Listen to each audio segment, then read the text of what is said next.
Je voyage solo en Asie et je te partage un vlog par jour.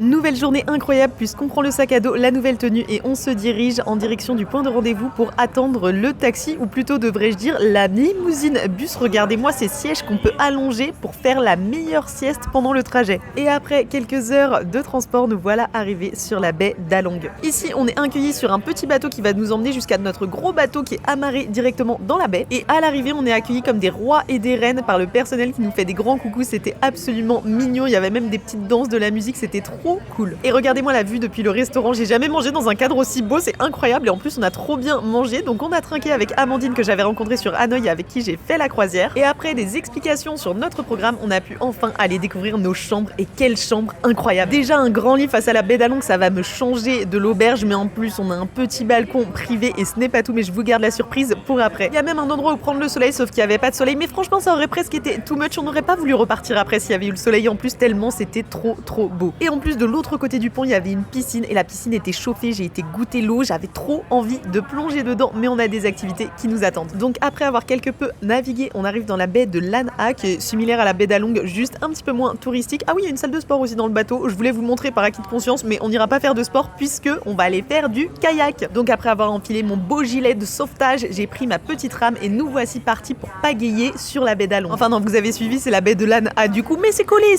c'est presque les mêmes. Tout le monde m'avait dit que c'était hyper touristique, franchement il y avait juste les kayaks de notre bateau, on s'est vraiment éclaté, c'était trop sympa, activité grave validée et après retour sur le bateau, petit thé et un bain face à la baie, c'était trop bien. Vraiment dans cette croisière je me suis sentie comme une star, donc j'ai pris une bonne douche, j'ai fait un soin pour les cheveux, je me suis habillée puisqu'ensuite c'était déjà l'heure de dîner. Mais avant ça on a fait un petit cours de cuisine vietnamienne et croyez-le ou non, j'ai remplacé le chef pour faire tourner les baguettes. On a eu des explications sur le plat et comment le déguster, c'était très bon. Et comme on n'est pas tous les jours sur la baie d'Along, on s'est autorisé un petit verre pour trinquer puis on est allé écouter encore un discours de notre capitaine avant qu'il nous serve à table. À nouveau on trinque parce que pourquoi pas. Et encore une fois on a très bien mangé, aucune fausse note. Pendant le repas on a eu le droit à des chants, à des danses, il y a eu du karaoké, le chef cuisinier qui a chanté, notre capitaine du bateau qui a chanté, vraiment c'était trop cool. Après ça le bateau s'est transformé en piste de danse, c'était trop cool en vrai, j'ai adoré sauf que la clim était à fond donc j'ai mal à la gorge, je suis partie me coucher.